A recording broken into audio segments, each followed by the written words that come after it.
जय भीम। डॉक्टर बाबा साहेब अम्बेडकर अमर रहे। महात्मा ज्योतिबा फुले अमर रहे। छत्रपति साहू महाराज अमर रहे। मान्यवर काशीराम जी अमर रहे। सभी महापुरुषों को विनम्र अभिवादन करता हूँ। इस मंच पर आसीन जिनका नाम लेना पड़ेगा, आइंदर जी, जिन्होंने मुझे यहाँ बुलाया, सभी मान्यवर उपस्थित और भाई बहनों, मुझे बताया गया, जरा इस पर बात करता हूं। जो मुझे अभी ये निवेदन दिया है हमारे कर्मचारी भाइयों ने, जिसको मैंने अभी पढ़ा, बताना चाहता हूं कि डॉक्टर बाबा साहब अम्बेडकर ने बंबई में 1938 में मुंबई म्युनिसिपल कामगार संघ की स्थापना की थी। उस समय मुंबई की हालत ऐसी थी, हमारे लोग जो गांव से आए लोग हैं वो ब्रिटिश राज्य में सफाई का काम करते थे और ब्रिटिश सरकार इनको कोई सुविधा नहीं देती थी। मैं 1938 की बात करता हूं। 1938 एक तो तनख्वाह कम थी, सुविधा नहीं थी, सफाई का काम करते समय उनकी सेहत को बहुत कठिनाई पड़ती थी। इसलिए पहली बंबई में जो यूनियन निकाली सफाई कर्मचारी की, तो बाबा साहब ने निकाली। आज में मुंबई में बॉम्बे म्युनिसिपल कामगार संघ नाम से चल रही है। प्रकाश अम्बेडकर, बाला साहब अम्बेडकर उसके प्रेसिडेंट है। इसके लिए बताना चाहता हूं मैं, हमारे पास बहुत बड़ी ताकत है। इसमें लिखा है कि 500 लोग वर्कर को जो 15 साल से काम कर रहे थे उनको निकाल दिया गया। मैं कामगारों की ताकत ज्यादा है, हमारी ताकत हम ही आज भूल गए, इसके लिए आज ऐसी परिस्थिति है। बताना चाहता हूं 500 लोगों को, भाई इकट्ठा हो जाओ और घेरा डालो। इधर कमिश्नर होगा, वैसे मुंबई में होता है वैसा, कमिश्नर को घेरा डालो और दूसरा मुकदमा लेबर कमिश्नर में, इसके बाद मुकदमा डालो। मैं समझता हूं आप कामयाब होगी। Very good. यहाँ जो आंदोलन चल रहा, जो पंजाबी में अभी सभी ने बात रखी, थोड़ी थोड़ी मैं जानता था कि काफी समय से यहाँ की गवर्नमेंट जो समस्या है समाज की, शेड्यूल कास्ट, शेड्यूल ट्राइब की, बैकवर्ड क्लास की, ओबीसी समाज की, कुछ सर्टिफिकेट का मामला मैंने सोचा, दूसरा यहाँ के अनएम्प्लॉयमेंट की कुछ बातें किसी ने रखी। यहाँ सरकार नौकरी नहीं दे रही है, कॉन्ट्रैक्ट बेस्ड सिस्टम इस पंजाब में चल रही है, संविधान का अमल नहीं था, इसे मुझे पता चला इनके बातों से। बताना चाहता हूं कि काफी उम्मीद थी तुम्हारे में। जब बदलाव हो गया, यहां आपकी सरकार यहां आ गई, अब जिस पंजाब में शेड्यूल कास्ट, शेड्यूल ट्राइब की संख्या 33-35% है, 33%, 35% है, वो समाज के लोगों ने ये आप सरकार को चुन के दिया। इसके लिए बताना चाहता हूं, उम्मीद थी आपको कि नई सरकार आएगी और हमारा हल सब दूर करेगी, लेकिन यही आदमी है पार्टी का लीडर जो दिल्ली में बैठा है। उस समय का इसका इतिहास निकाल दिया जाए। रिजर्वेशन के मामले में मैं 1989 की बात कर रहा हूं, जब वीपी सिंह यहाँ के प्राइम मिनिस्टर थे, जिन्होंने मंडल आयोग लागू कर दिया, जिन्होंने बुद्धिस्ट लोगों के लिए, देश के बुद्धिस्ट लोगों के लिए संविधान में प्रावधान कर दिए, यही आदमी है। इन्होंने जंतर मंतर पर, वह स्टूडेंट थे, उन्होंने हड़ताल आंदोलन कर दिया। सोच बदल चुकी होगी ऐसे मुझे लग रहा था, क्योंकि एक बाजू में बाबा साहब की तस्वीर लेके उन लोग घूमते थे, मैंने बंबई से देखा था। ये मत सोचो मैं आज इस पंजाब में आया हूं, ये मेरी चौथी बार है मैं पंजाब में कई कार्यक्रम करके गया हूं। इसलिए उम्मीद थी हमें भी भाई बाबा साहब की तस्वीर लेके जा रहा है, जो इस पंजाब में उनकी संख्या 33-35% है, उनको कुछ न्याय देगा। लेकिन आपके बातों से आज पता चल रहा है, यह आदमी की सोच जो पहली थी 1989 में थी, वही सोच आज भी इसकी है। इसके खिलाफ अपन इकट्ठा होना मैं जरूरी समझता हूं। मुझे आज भी याद है, क्योंकि देश की राजनीति में पढ़ते रहता हूं। यहां गवर्नमेंट बैठने के बाद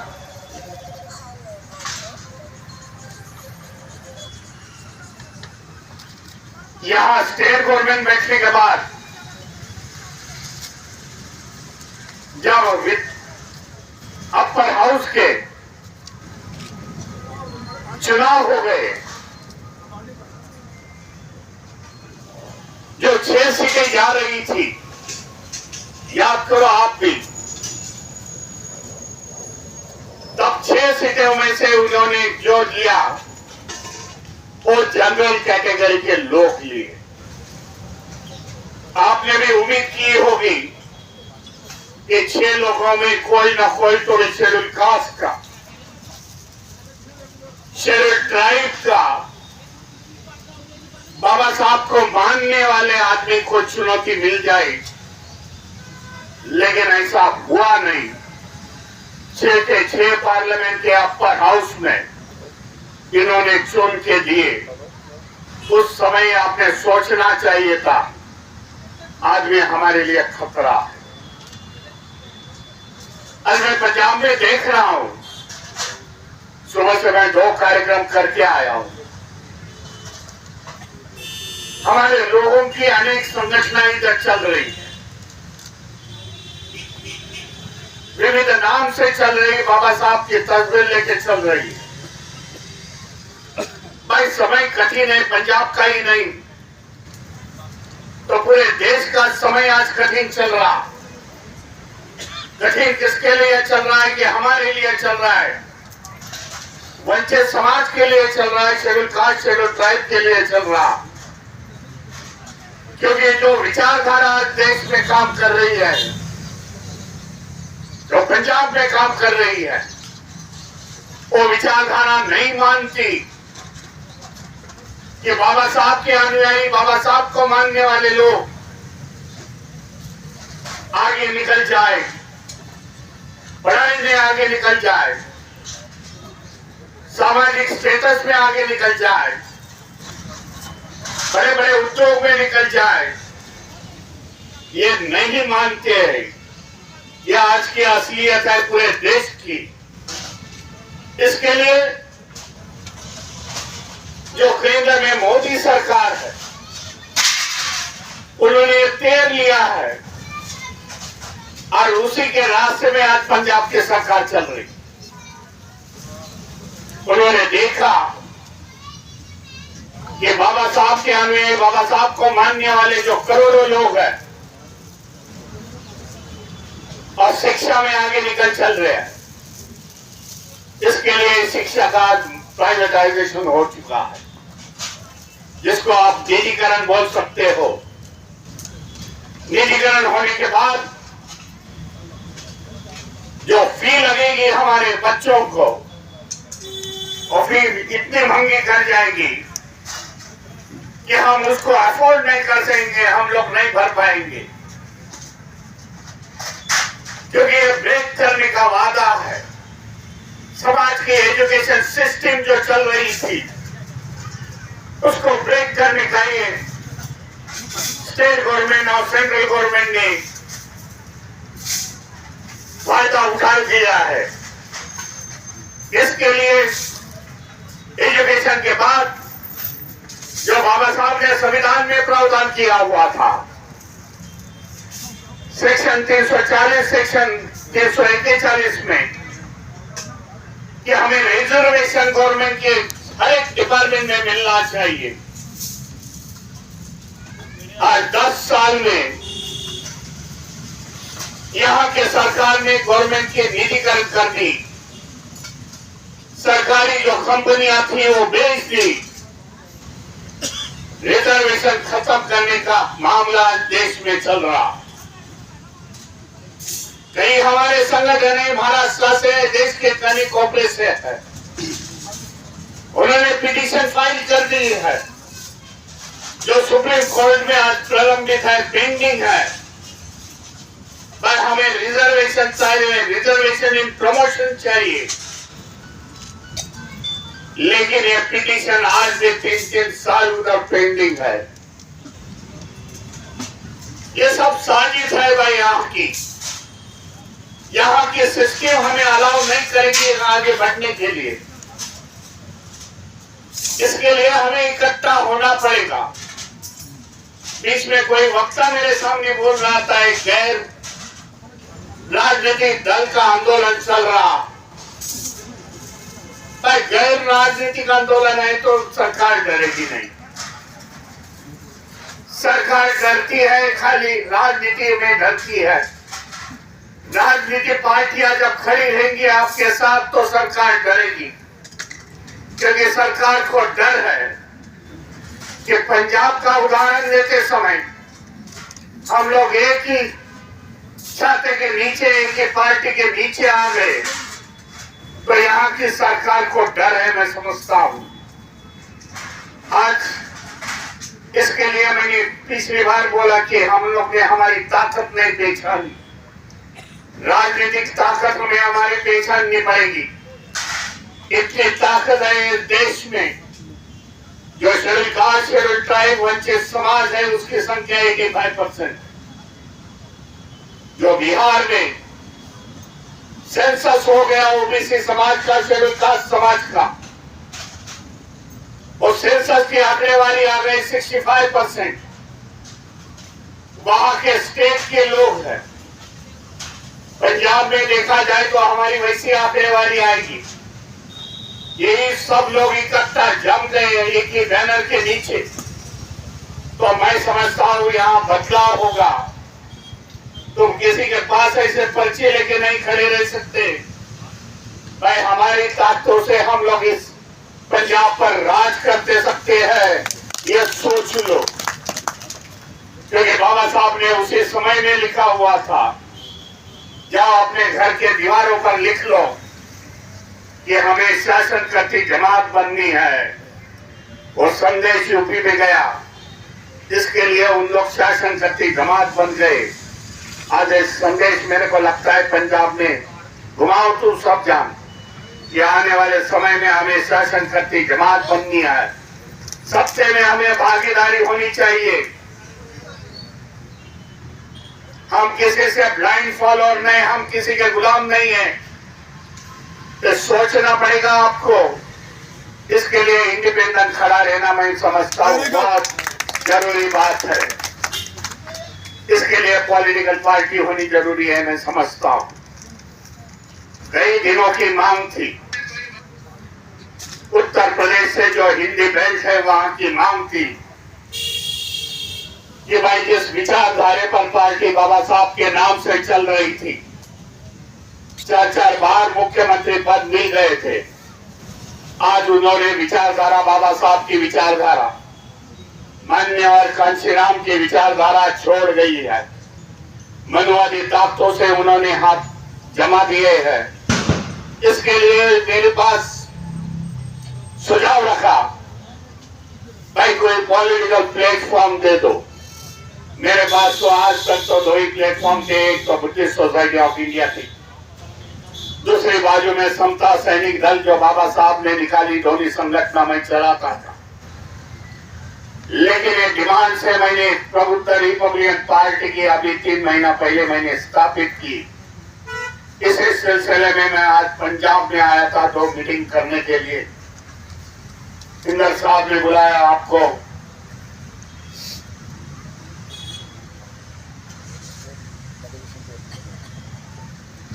इसी सिलसिले में मेरी सुबह की मीटिंग थी। भाई पंजाब में मैं देख रहा था जो पढ़े लिखे लोगों की आज मीटिंग थी, जो अधिकारी वर्ग है, जो रिटायर्ड हुए थे, उनसे साथ मेरी मीटिंग हुई थी।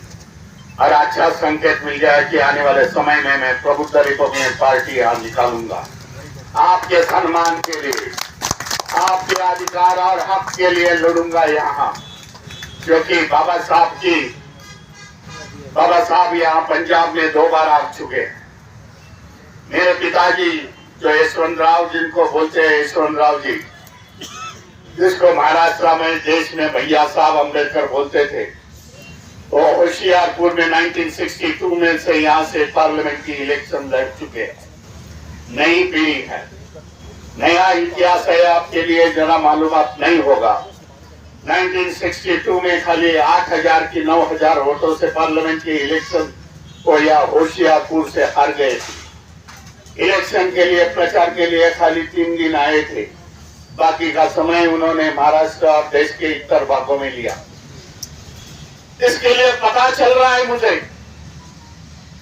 कि यहाँ पोटेंशियल है, यहाँ पॉलिटिकल पोटेंशियल है। मान्यवर कांशीराम ने भी पॉलिटिकल की शुरुआत यहाँ पंजाब से की थी। उन्होंने जाना था यहाँ के बाबा साहब के अनुयायी, आप सभी अनुयायी, फाइटिंग स्पिरिट है, खड़े हो सकते हैं प्रिंसिपल के साथ, बाबा साहब की पार्टी खड़ी कर सकते हैं, राजनीतिक की पावर आ सकती है। एक जमाना था, जो मैं बोल रहा हूं इतिहासों के पन्ने में देख लो, एक जमाना था 1962 में, फिर से मैं आता हूं, यहाँ रिपब्लिकन पार्टी और दूसरे पार्टी की गठबंधन की सरकार थी। 67 की बात कर रहा हूं। यस, बिल्कुल। 2 मंत्री भी थे, 2 मंत्री थे यहाँ के। इसके लिए कोई लोग बोलते हैं मुझे कि रिपब्लिकन पार्टी नहीं है यहाँ, ऐसा नहीं है। लेकिन 67 के बाद यहाँ कोई रिपब्लिकन पार्टी का नेता आया नहीं, ये भी मैं मानता हूं। बाद में मान्यवर कांशीराम ने यहाँ शुरुआत कर दी, तो हम लोग कभी आए नहीं। आज समय आ चुका है कि बाबा साहब की जनते का लिलाव होते समय मैं देख नहीं पा सकता। जो उत्तर प्रदेश में मैं देख रहा हूं कि जनते का लिलाव है, जनता फॉलोअर्स है बाबा साहब की, विचारों की, उसको राजनीति के बाजार में बेचने का धंधा आज लीडर लोगों ने शुरुआत किया है। इसलिए मैंने यूपी में प्रबुद्ध रिपब्लिकन पार्टी का ऐलान किया। कुछ लोगों ने ईवीएम के मामले उठाए यहाँ, मैं ईवीएम के मामले में बताना चाहता हूँ। भाई ईवीएम के साथ हम लोग की जंग शुरू हो गई। बाबा साहब तेरी सोच पिछले सप्ताह में सोमवार के दिन, पिछले सप्ताह के सोमवार के दिन जंतर मंतर में हम लोग का आंदोलन हो गया। काफी संख्या में लोग आए थे। कल का एक आंदोलन हो गया, उसके पीछे हफ्ते भर के पीछे की बात कर रहा हूं। सुप्रीम कोर्ट के 2 लॉयर थे, एडवोकेट पाशा थे, घोष थे, कई एडवोकेट सुप्रीम कोर्ट के थे, हमारी जनता थी, बाबा साहब को मानने वाली जनता दिल्ली की थी। 500 का जन समुदाय था। एक सिंबल दे दिया, भाई हमारी नहीं चाहिए ईवीएम। ईवीएम में घोटाले होते हैं और ईवीएम से घोटाले से ये सरकार आज बैठी हुई है। ईवीएम के खिलाफ हम लोग ने पिटीशन फाइल कर दिए। 26 नवंबर जो संविधान का दिन था,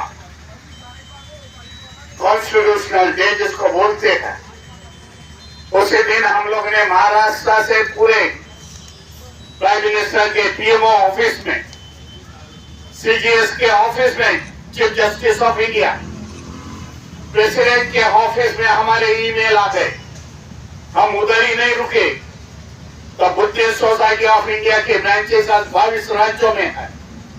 22 राज्यों में उसके शाखा जिला प्रदेश से हजारों से हमारे एक ही ड्राफ्ट के पिटीशन उधर जाके पड़ गए। सरकार को बता दिया, सरकार के व्यवस्था को बता दिया, भाई हम लोग ईवीएम के खिलाफ है, आने वाले चुनाव ईवीएम के नहीं हम ये लोग होने देंगे। कल की बात है, फिर से बाबा साहब को मानने वाले अम्बेडकरवादी जनते ने हजारों संख्या से लोग ने इलेक्शन कमिश्नर के ऑफिस को घेराव डाला। एक मैसेज दे दिया, भाई हम लोग नेता अम्बेडकरवादियों ने तो जंग छेड़ी हुई। हम चाहते हैं कि आने वाले समय में सभी समाज इकट्ठा हो जाए। भाई ये व्यवस्था है, 10 सालों से जो व्यवस्था है उसको उखाड़ने की हमें का प्रयास है, क्योंकि बाबा साहब ने हमें वोटिंग का अधिकार दिया। 1 वोट 1 वैल्यू बाबा साहब ने दिया है, जिस वोटिंग से हम लोग ये राजनीति परिवर्तन कर सकते हैं। इसके लिए हमें आगे चलना पड़ेगा। आने वाले समय में महाराष्ट्र में, बंबई में मैं 9 तारीख को, आने वाले 9 तारीख को, मेरे को लगता है शुक्रवार का दिन है, 9 तारीख को हमारे बंबई में बड़ा आंदोलन हो जाएगा ईवीएम के खिलाफ। मैं उसका आंदोलन का जंग फूंकने वाला हूँ।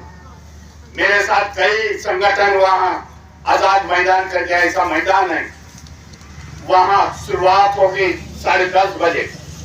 वहां से मैसेज जाएगा पूरा दिल्ली में और पूरे भारत भर में, ईवीएम के खिलाफ जंग होनी जरूरी है। नहीं तो फिर से जो आज बोल रहे हैं हम लोग 400 पार जाएंगे, वही आएंगी। और बाबा साहब ने जो क्रांति किए हैं, हमें हक और अधिकार दिए हैं, मैं समझता हूं आने वाले समय में यह व्यवस्था फिर से बैठ गई, यह सरकार फिर से बैठ गई सेंटर में, तो हमारे लिए बहुत कठिनाई का सामना करना पड़ेगा। आज हमें हमारी नई सोच है, हमारे बारे में नहीं सोचना है, तो हमारे आने वाले नस्लों के लिए सोचना पड़ेगा। भाई उनके भविष्य के लिए हमें सोचना पड़ेगा, उनका भविष्य कैसा होगा। नहीं तो बच्चे आगे बढ़ के आपको सबको पूछेंगे, इधर मेरे साथ खड़े हैं उनको, भाई संविधान धोखे में था, तो आप क्या कर रहे थे, ये पूछेंगे आपके बच्चे। इसके लिए ये आखिरी जंग है, मैं समझता हूं। और उसके संविधान को लिए बचाने के लिए हमें रोड पर की लड़ाई लड़नी पड़ेगी। जब सत्ता आ जाएगी तो ऐसे आंदोलन करने की जरूरत नहीं, मैं समझता हूं। इसके पास भीख मांगने की जरूरत नहीं है। भाई हम सत्ते में, हम लोग इतने संख्या से हैं, हम लोग इतने % है, हमारी भागीदारी होनी चाहिए। आने वाले समय में हमारी राज्य सत्ता हर एक राज्यों में होनी चाहिए। ऐलान करो, भाई हम लोग हरी हुई बाजी कभी खेलते नहीं, बाबा साहब ने कभी हरी हुई बाजी खेली नहीं, ये भी सोच लो। क्या बात है? जो भी बाबा साहब ने आंदोलन किए, जो भी बाबा साहब ने हासिल किए है, ये अपने दिमाग से और रोड की लड़ाई से किए हैं। हमें उनके अनुयायी है, हम उनके फॉलोअर्स है, हमें भी वही सोचना पड़ेगा कि बाबा साहब की क्रांति हमें आगे लेके जानी पड़ेगी। क्योंकि बाबा साहब ने हमें धोखा बताया था, लेकिन आज भूल गए सब जन। बाबा साहब ने मराठी में कहा था, मेरा रथ इधर तक आया। रथ बोला तो क्रांति का, रिवॉल्यूशन का रथ आ गया है, वो पीछे मत लेके जाओ, नहीं समझा तो उधर ही रखो। आज समय आ गया है, बाबा साहब तो अकेले थे, आज तो हम करोड़ों के संख्या से है बाबा साहब के अनुयायी। वादा करेंगे कि हम बाबा साहब का क्रांति का रथ आगे लेके जाएंगे और इस देश का भविष्य हम लोग उज्जवल करेंगे। यही वादे के साथ मैं अपने वाणी को विराम देता हूं। जो हाथ उठा गए मोदी भाई साहब, हाथ उठवाओ। हाँ, हाथ उठवाओ। रिजर्वेशन जो पॉलिसी चल रही है देश में, भाई सभी सरकार है एंटी रिजर्वेशन है, ये पहले देख लो। बाबा साहब ने हमें रिजर्वेशन दी थी, लेकिन ये सरकार एंटी रिजर्वेशन है। देश में कॉन्ट्रैक्ट बेस्ड सिस्टम लाने का प्रयास है और शुरुआत हो गई। हर एक राज्यों में कॉन्ट्रैक्ट बेस्ड सिस्टम है और इसके लिए कॉन्ट्रैक्ट बेस्ड सिस्टम के लिए रिजर्वेशन होना, रिजर्वेशन खत्म कर दिया। इसके लिए कॉन्ट्रैक्ट बेस्ड सिस्टम पिछली बार मैंने ये बताया था महाराष्ट्र में, कि वैसे पत्रकारों ने मुझे पूछा है, भाई नहीं कामगारों के बारे में मैं बात कर रहा था कॉन्ट्रैक्ट बेस्ड सिस्टम के लिए, तब मैंने बात रखी वहां, वही बात रखता हूं।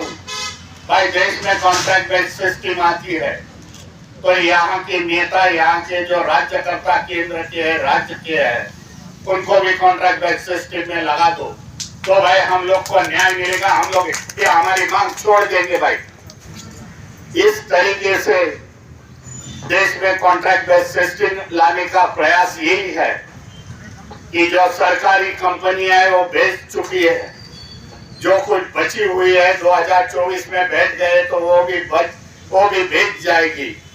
हमारे लिए कोई प्रावधान नहीं है। आज देखा जाए हर एक राज्यों में अनएम्प्लॉयमेंट की संख्या ज्यादा है, लाखों के संख्या से लोग आज डिग्री में, हमारे बच्चे डिग्री ले चुके हैं लेकिन आज उनके पास काम नहीं है। जो बंबई की कामगार संगठन मैंने बताई, साफ सफाई करने वाली संगठन, आज ग्रेजुएट, डबल ग्रेजुएट बच्चे हाथ में झाड़ू लेके कॉन्ट्रैक्ट बेस्ड सिस्टम में 10,000 से लेके 18,000 तक काम कर रहे हैं। हमारा जो परमानेंट कामगार है, जो हम बॉम्बे म्युनिसिपल कॉर्पोरेशन चलाते हैं, हमारा परमानेंट कामगार का रेट है 65,000 पर मंथ का, उसको तनख्वाह मिलती है। ये बाबा साहब की देन है, 1938 में उन्होंने शुरुआत कर दी। इसके लिए हमें झगड़ना पड़ेगा, हमारा राज्य आना पड़ेगा। जो फिक्स सर्टिफिकेट का मामला यहाँ बताया गया मुझे, भाई पूरे महाराष्ट्र में भी यही सिस्टम फिक्स, कोई भी आता है जनरल कैटेगरी का सर्टिफिकेट लेके आता है, अपना नाम वहां दर्ज करता है, हमारे बच्चे जाते हैं कोर्ट में से आदेश लाते हैं, लेकिन सिस्टम इतनी गंदी हो चुकी है। जनरल कैटेगरी का ऑफिसर ऊपर बैठता है, देखूंगा, ये करूंगा, फिर नारेबाजी महाराष्ट्र में लगती है, बंबई में लगती है नारेबाजी, अटैक होते हैं तो किधर चलता है कि उसको निकाल जाते हैं, उस पर FIR होता है, लेकिन केस नहीं चलती, उसको हटा दिया जाता है, हमारा आदमी बैठा जाता है। लेकिन आज हजारों के मामले किधर किधर हम लोग लड़े। यही मेरे को लगता है पंजाब में है। लिस्ट तैयार कर दो, सुप्रीम कोर्ट के कई केसेस के मुकदमे हुए हैं, उसकी जजमेंट आ चुकी है। इंदर साहब आपको जजमेंट देंगे, नहीं तो मैं महाराष्ट्र से तुम्हारे को जजमेंट भेज देता हूँ सुप्रीम कोर्ट के। भाई वो जजमेंट दे दो वहां के। नहीं हो गए तो उन लोग को एट्रोसिटी में कैसा लाने का वो भी सोच लो। एट्रोसिटी में भेज सकता है भाई, सिविल कोर्ट को इन लोग नहीं डरते। जब एट्रोसिटी के लिए खड़े हो जाओगे ऐसे वकील तैयार करो यहाँ एट्रोसिटी केस भरने के लिए। यदि एट्रोसिटी केस ये शॉर्टकट है, एक पर्चे दे दो भाई इसने ऐसा ऐसा किया है और उसको प्रूव कर दो भाई पुलिस ऑफिसर के सामने, डायरेक्टली अरेस्ट है। इसके लिए हम लोग को मुकदमे भी लड़ने पड़ेगी, सड़क की लड़ाई भी लड़नी पड़ेगी, मोर्चा आंदोलन जैसी। उस जमाने से हम लोग यही करते आ रहे हैं। हमें किधर तो भी बदलाव चाहिए, बदलाव एक ही हो सकता है, हमें सत्ता चाहिए, ये ध्यान में रख दो। और सभी को धन्यवाद देता हूँ जिन्होंने आंदोलन में बैठे हुए हैं। ये टेम्परेचर इतना कमती होने के बावजूद भी आप बैठे हुए हैं। मैं इंद्रजीत साहब से जरा गुजारिश करूंगा कि इनको लेके जो भी इनके अथॉरिटीज है उनके साथ मीटिंग ले लो, नहीं तो आंदोलन करना है। बंबई में एक समय हम लोग ने किया था, अभी यहाँ की सिचुएशन देख कर लो। बंबई में ऐसा आंदोलन हुआ था कि 4 दिन ये सफाई कामगार ने रोड की सफाई नहीं की, महीने की सफाई नहीं की, गटार लाइन सब बंद कर दी थी। जो दुर्गंधी हो गई सरकार ने उनकी मान्यता प्राप्त कर दी। इस तरीके का आंदोलन जो बंबई में चला, उस तरीके के आंदोलन के लिए तैयार हो जाओ। ये जंग अपना अस्तित्व की और अस्तित्व की लड़ाई है, मैं समझता हूँ। आप सभी को धन्यवाद देता हूँ और मेरे वाणी को विराम देता हूँ। जय भीम, जय संविधान।